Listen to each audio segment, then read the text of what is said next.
오늘도 주님의 말씀으로 충만하시고 또한 이 방송에 참여하는 이들에게도 주님의 은혜가 풍성하기를 주의 이름으로 축원합니다. 그 마음에 하나님의 말씀을 두고 길을 걸어가는 자는 실족하지 아니하리로다. 그러니까 그 어떤 사람의 마음에 하나님의 법이 있다면 그 걸음은 실족하지 아니하리로다. 그런 말씀이거든요. 우리가 이 말씀을 깊이 생각하지 않는다 할지라도 하나님의 말씀은 나침판과 같은 것이고 또한 어둠을 밝히는 등불과 같은 것이니까 그 말씀을 마음에 두고 인생의 길을 걸어간다면 사실 실족할 일은 없는 것입니다. 실족한다는 이야기는 범죄한다는 이야기고 하나님과의 정상적인 궤도에서 이탈하는 것을 말할 수도 있고요. 이 실족은 또 믿음에서 떨어지는 상태라고 말할 수가 있을 거고 이게 넘어진다는 거지만 신앙에서 넘어지는 거죠. 근데 그 마음에 하나님의 법이 있다면 그가 걸어가는 인생은 실족하는 일이 없다. 자, 우리가 모두 다 인정하게 될 텐데 말씀드린 대로 말씀은 항상 우리에게 아주 그 지혜를 주는 거기 때문에 지혜를 가지고 이 세상의 모든 일들을 분별해 봐야 올바르게 분별해 볼 수 있고 선과 악을 또한 가리게 될 줄로 믿습니다. 그래서 지혜가 제일이니 너희가 지혜를 구하라. 그런데 이 지혜가 하나님의 말씀에 있잖아요. 그래서 우리가 말씀을 잘 알고 말씀을 가까이 하면 지혜로울 수밖에 없는 것입니다. 말씀의 인도를 받지 않으면 내 생각, 또 내 기분, 내 감정을 따라 무엇이든지 결정하겠죠. 그런데 하나님의 말씀을 내 마음에 둔 사람이라면 말씀에 근거하여 판단하게 될 것이고 결정하기 때문에 항상 지혜로운 그런 결정을 할 수 있다. 분명히 볼 수 있잖아요.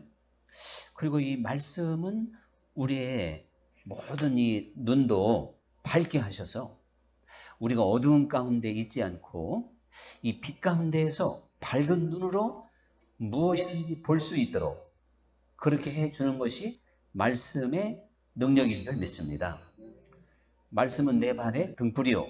이렇게 말씀하고 있는 것처럼. 그러니까 이 말씀을 내 마음에 두고 믿음의 길을 지금 걸어가면 내가 어두움에 있는 게 아니고 빛 가운데서 행하는 자가 되는 것이다. 그래서 이 어두움에 있으면요, 잘 보이지도 않고 분별도 안 되고 어려움이 대단히 많잖아요. 우리가 말씀의 그 빛으로 모든 문제를 아주 밝게 비춰볼 수 있고 판단해 볼 수 있으니까 참 오늘 이 시편의 말씀처럼 하나님의 말씀을 마음에 두고 인생의 길을 걸어가는 것만이 실족하지 않을 수 있는 길인 줄로 믿습니다.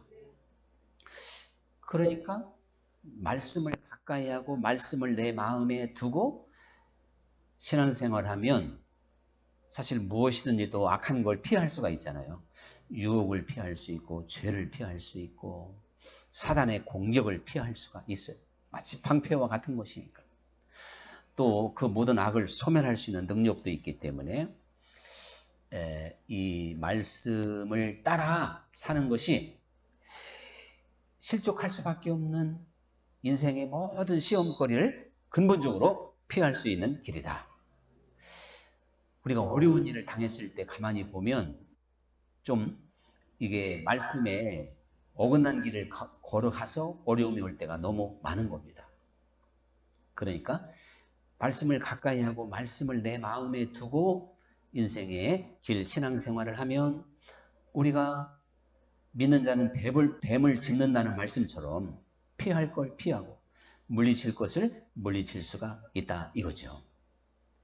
그러면서 사실 우리가 하나님의 말씀을 가까이 하고 말씀이 나를 감동할 때 우리는 능력의 사람, 뭔가 하나님의 말씀대로 행할 수 있는 그런 힘을 얻게 됩니다.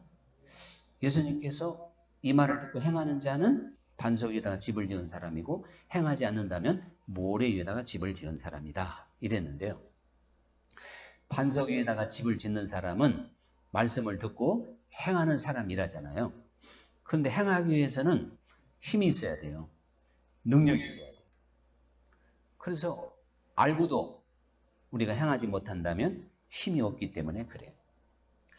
우리가 너무너무 컨디션이 안 좋고 또 우리 박은순 권사님 종종 그런 경험 얘기를 많이 하는데 내가 일어나야 되는데 일어날 힘이 없단 말이죠.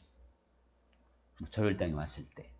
자, 그런 상황이 막 우리에게 오게 되듯이 이 영적으로도 힘이 있어야 뭐 우리의 육적인 힘이야 이제 노년이 되고 아프면 당연히 참 힘을 발휘 못하지만 이 영적인 힘은요 지치지 않고 그냥 독수리가 날개치며 올라가는 새 힘을 얻듯이 이렇게 항상 피곤하지 않고 넘어지지도 않는 소년과 장정이라도 넘어진다 할지라도 여호와를 그 앙망하는 강한 힘으로 우리가 영적 전쟁에서 늘 힘있는 그리스도의 군사가 되어야 될 줄 믿습니다. 그래서 이 말씀을 마음에 참 새겨야 되는데요.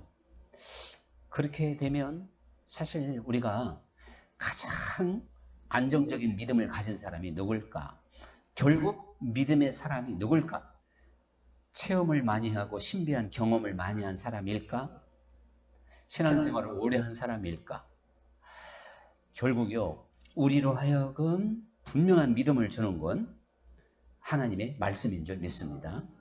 말씀이 참 오묘하고 그리고 깊고 또 우리를 깨닫게 해주기 때문에 저도 뭐 누구 못지않게 신비한 경험은 많이 해봤어요.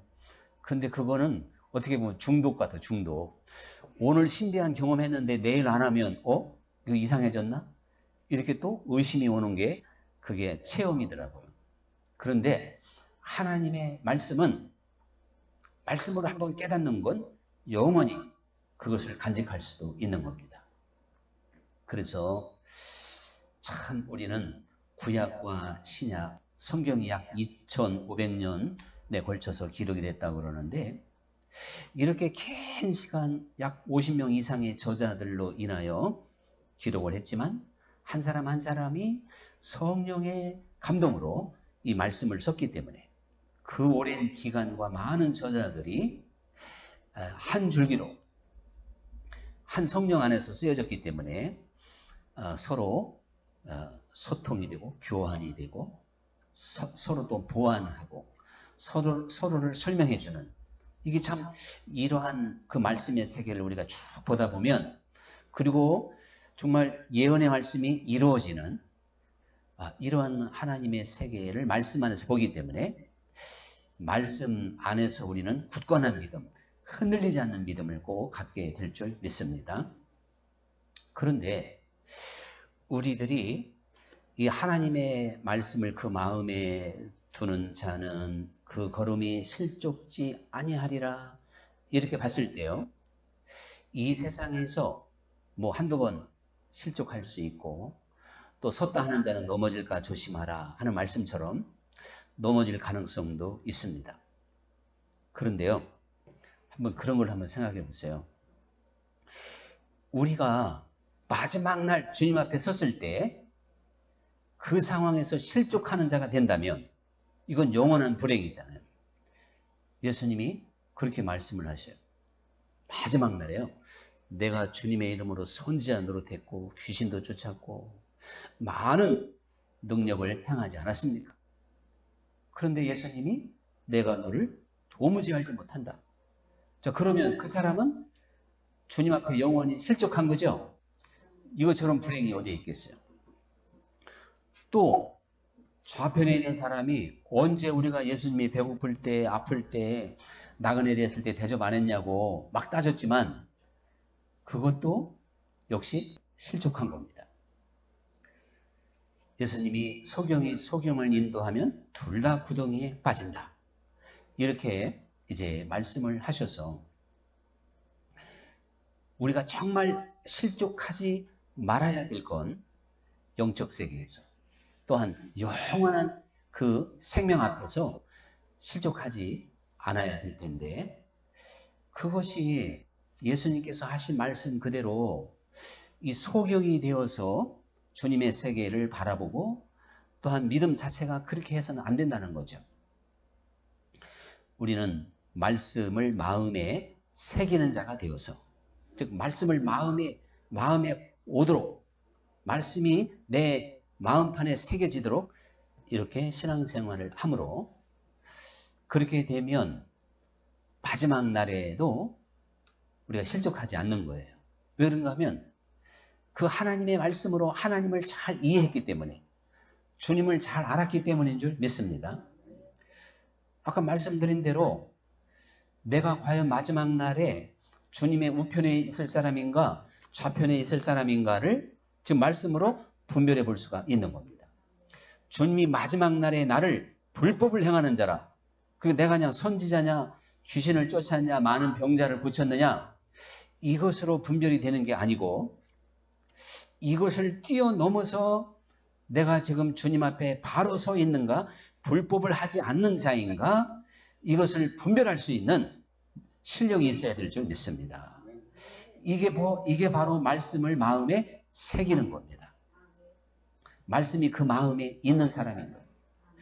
말씀이 내 마음에 있으면 주님이 어떤 분인고 내가 믿음의 길을 어떻게 걸어가야 되는지 하나님이 내 인생에서 원하는 게 무엇인지 좁은 길이 무엇인지 나를 부인한다는 게 무엇인지 내가 신앙생활을 지금 깨어있는지 잠들고 있는지 이것을 확실하게 알게 된다 이겁니다. 그런데 말씀으로 보면 깨어있지 않은 상태고 또한 불의한 자고 넓은 길을 걸어가고 있는데 얼마나 많은 사람들이 지금 내가 좁은 길을 걸어가고 있는지 내가 지금 우편에 칭찬받을 만한 위치에 있는지 이것을 잘 알지 못하고 신앙생활 하는지 모릅니다. 그것에 대한 답은 오직 말씀밖에 없습니다. 하나님의 그 말씀을 내 마음에 둔 사람은 자기를 보게 되는 것이고 주님 안에서 자기가 지금 어떤 위치에 있는가를 알 수 있는 것이고 자기 상태를 진단해 볼 수도 있는 거예요. 내가 지금 잘 가고 있는 건지 못 가고 있는지를 알게 된다 이겁니다. 그래서 즉시 회개하게 되는 것이고 돌이키게 되는 것이고 이 세상에 무엇보다도 하나님 뜻대로 살지 못하는 것이 가장 악한 것이고 해서는 안 되는 일이라고 하는 걸 알게 되는 겁니다. 무엇보다도 죄로부터 승리하는 삶을 항상 살아야 된다고 하는 것을 절실히 깨닫게 되는 겁니다.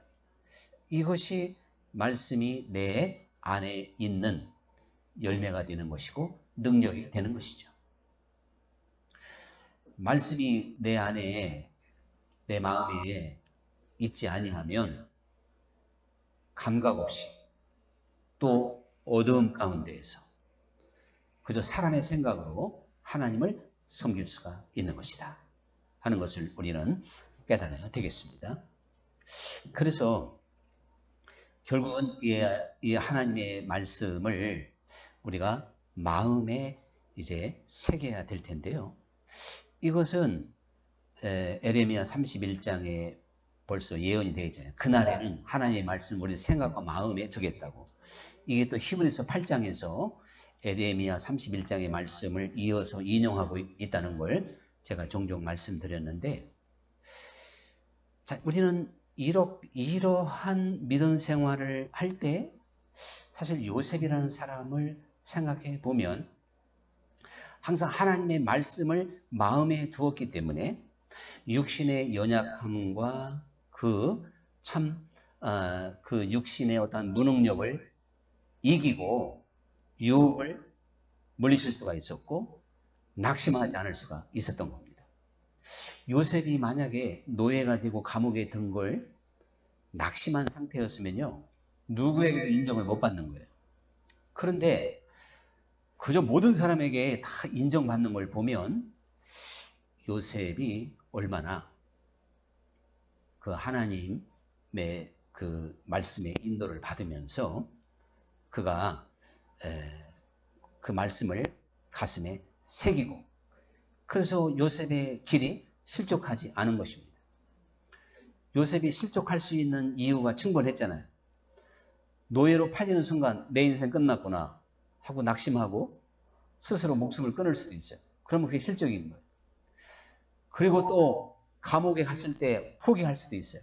그러면 실족이잖아요.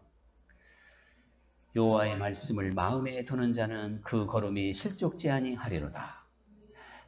참 어떤 상황에서도 실족하지 않는 겁니다. 우리가요, 이 솔로몬이 1000번제를 드립니다. 하나님 앞에 1000번제를 드리니까 하나님께 솔로몬에게 찾아오셨고, 내가 너에게 무엇을 주기를 원하느냐 이랬을 때 지혜를 구하게 됩니다. 그랬더니 하나님께서 솔로몬에게 구하지 않은 모든 것도 다 주시게 됐어요. 오늘 하나님의 말씀을 마음에 둔 자는 그 걸음이 실족하지 않는다 하는 이 말씀을요, 이 솔로몬의 1000번제와 비교해서 우리가 한번 생각해 볼 수도 있는 겁니다. 1000번제를 드렸다고 하는 게 1000번의 제사를 드렸다는 게 아니에요.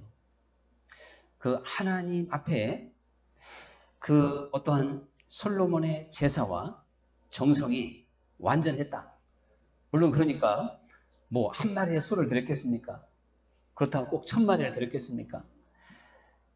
이것은 그 1000번제가 상징하는 것이 온전한 제사, 하나님이 받으실 만한 제사. 이것을 오늘날로 말하면 그만큼 솔로몬은 하나님 앞에 집중했다 이거죠. 힘을 다했다 이거죠. 우리가요, 그래서 하나님께 응답을 받는 겁니다. 하나님의 말씀이 솔로몬의 가슴에 새겨지는 순간인 거예요. 하나님이 찾아오셨으니까. 오늘 우리도 하나님을 만나는 사건이 이 1000번제와 같은 거예요.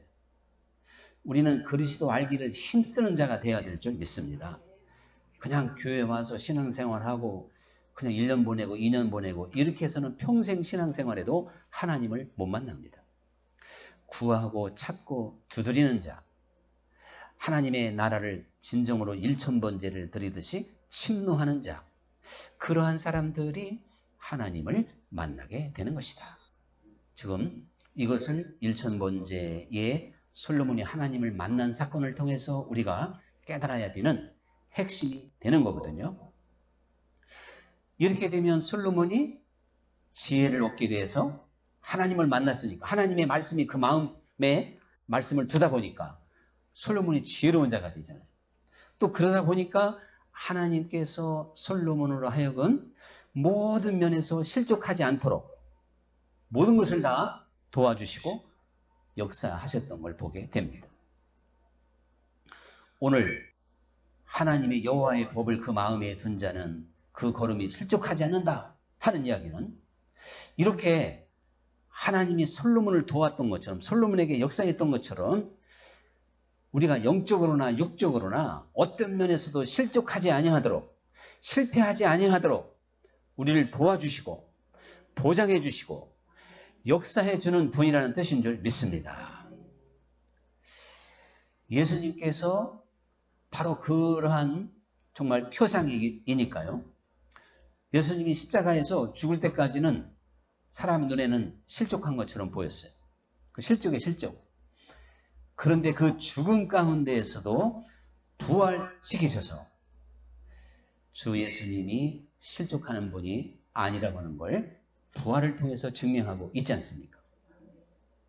이처럼 하나님께서 결코 우리를 망하지 않게 해주시고 우리를 끝까지 붙잡아 주시고 승리하게 해주신다는 것이 바로 실족하지 아니하리라, 그런 이야기입니다.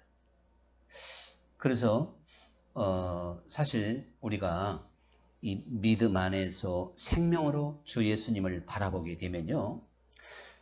어떤 어려움 상황이라 할지라도 하나님이 도와주는 게 보입니다.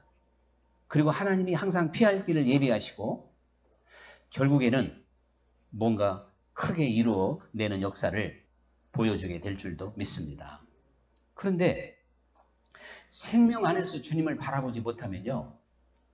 조금만 어려워도 실망합니다. 낙심합니다. 그리고는 이제 어떤 희망을 볼 수가 없는 거예요.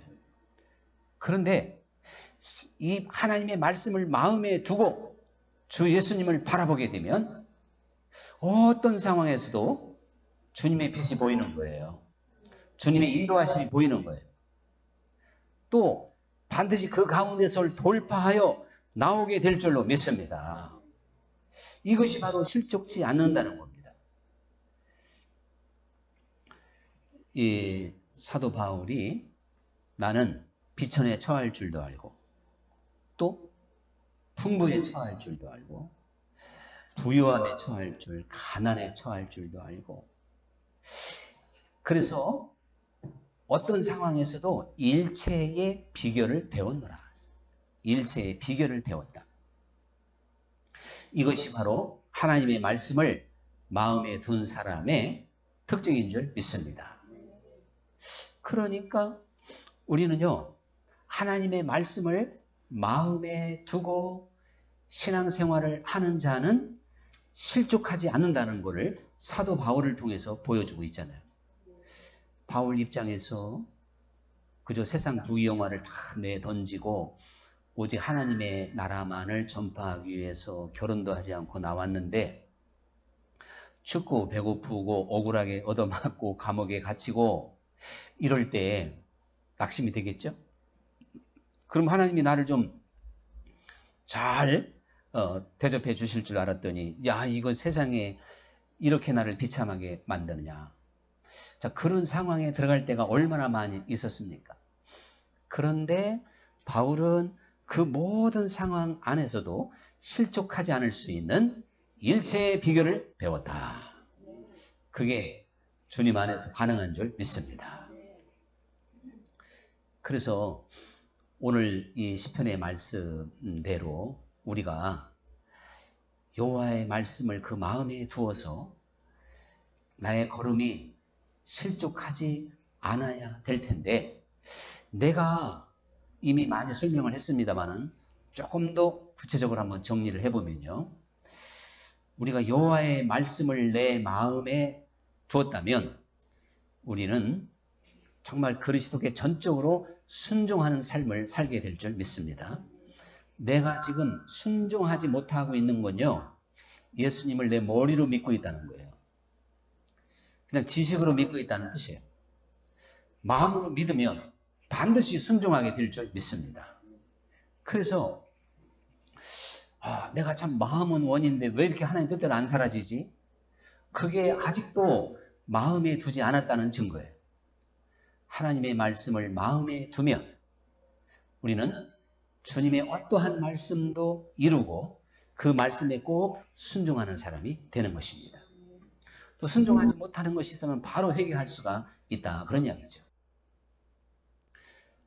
내가 지금 하나님의 말씀을 마음에 둔 자라면 그래서 누구보다도 힘있는 누구보다도 정말 이 세상에서 강한 자가 되어서 이 세상에서 정말 강한 자가 누구냐고요. 돈 있는 사람, 빼기는 사람이 아니에요. 세상을 이기는 자, 죄를 이기는 자, 세상의 모든 풍파를 감사로 이기는 자, 이 사람이 가장 강할 줄 믿습니다. 그래서 이미 말씀드린 대로 사도 바울의 삶이 가장 강한 거예요. 근데 그 일체의 비결이 말씀을 마음에 두면 생기는 능력이다. 그런 이야기죠. 우리가 하나님의 말씀을 마음에 둔 사람이라면 이제 우리는요. 하나님의 사람으로 날로 달라지게 될 줄 믿습니다. 말씀이 우리를 그렇게 인도하기 때문에 그래요. 우리가 어떤 하나님 말씀을 보아도 하나님 말씀은 우리를요, 그리스도를 닮게 만들어요. 그리스도를 닮은 사람은 결국 하나님을 보여주는 사람인 줄 믿습니다. 예수님이 우리에게 요구하고 있는 건요, 놀랍게도 우리가 하나님을 보여주기를 원하고 있어요. 무엇으로 보여줄 수 있겠습니까? 병자 치료하면 보여주는 걸까요? 그것도 하나 일부분이요. 귀신 내쫓는 거, 그것도 일부분이에요. 근데 이게 병자 치료하고 귀신 쫓는 건 꼭 우리 기독교에만 있는 게 아니잖아요. 그 무당 세계에서도 중들도 그런 사역을 하는 게 있더라고요. 그건 어떤 영적 사항이니까. 그런데요, 다른 어떤 종교나 다른 누구도 따라할 수 없는 것이 그리스도의 편지가 되는 것이고 그리스도의 향기가 되는 일인 줄 믿습니다. 이렇게 본다면 이거야말로 가장 아름다운 삶이고 고상한 삶이고 거룩한 삶이라고 말할 수가 있겠죠. 우리가 이렇게 정말 그리스도를 증거하는, 내 삶으로 증거하는, 그래서 내 말과 행실과 내 삶의 그 열매로 그리스도를 증거하지 않는다면 결국 우리가 그리스도를 나타내 보이는 것은 아니다. 이렇게 이제 결론을 내릴 수밖에 없는 것인데요.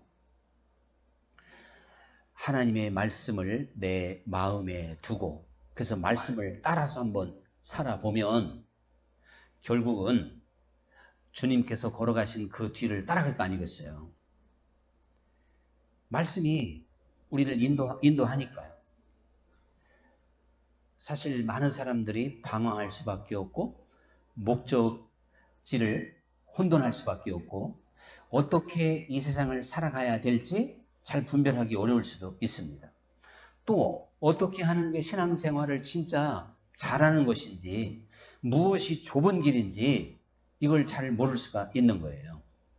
이것을 정확하게 보여주는 것이 오직 하나님의 말씀인데 그 말씀을 따라서 살아가면 하나님 보시기에 아름다운 삶이 된다 이거죠. 가장 아름다운 것이 사랑의 법을 성취하는 것이 아니겠습니까? 그러니까 참 어려운 일이지만 결국 말씀을 내 마음에 두고 신앙생활을 하는 사람은 하나님의 사랑의 세계에 계속 도전하는 사람이고요. 그리고 그 하나님의 사랑의 세계에서 이탈되지 않도록 떨어지지 않도록 날마다 힘쓰고 애쓰는 자가 될 수밖에 없어요. 그리고 하나님의 그 사랑이 표준이에요. 표준. 기준이에요. 기준. 그래서 거기에 어긋났다면 회개해야 되고 거기에 맞추어서 결국은 순종할 수 있는 그러한 확실한 눈을 가지고 신앙생활을 해야 될 줄 믿습니다. 이제 하나님의 말씀이 내 마음에 있기 때문에 진주와 같고 보화와 같고 그리고 이 세상에 그 어떠한 향유보다도 아름다운 냄새를 낼 수 있는 하나님의 말씀을 내 속에 두었기 때문에 그 말씀의 인도를 받는 우리의 삶이 아름답고 그리고 빛이고 사랑이고 이러한 사람으로 계속 우리를 이끌어 간다 하는 사실을 기억해 보면서 내가 이것과 반대되는 삶으로 내가 신앙의 연조가 더할수록 굳어지는 사람은 아닌지 삭막해지는 사람은 아닌지 더 나아가서 사나워지는 사람은 아닌지 사랑에서 이탈되어 가는 건 아닌지 이거를 끊임없이 돌이켜보며 주님 안에서 풍성한 삶을 누릴 수 있기를 간절히 축원합니다. 오늘의 찬양 드리겠습니다.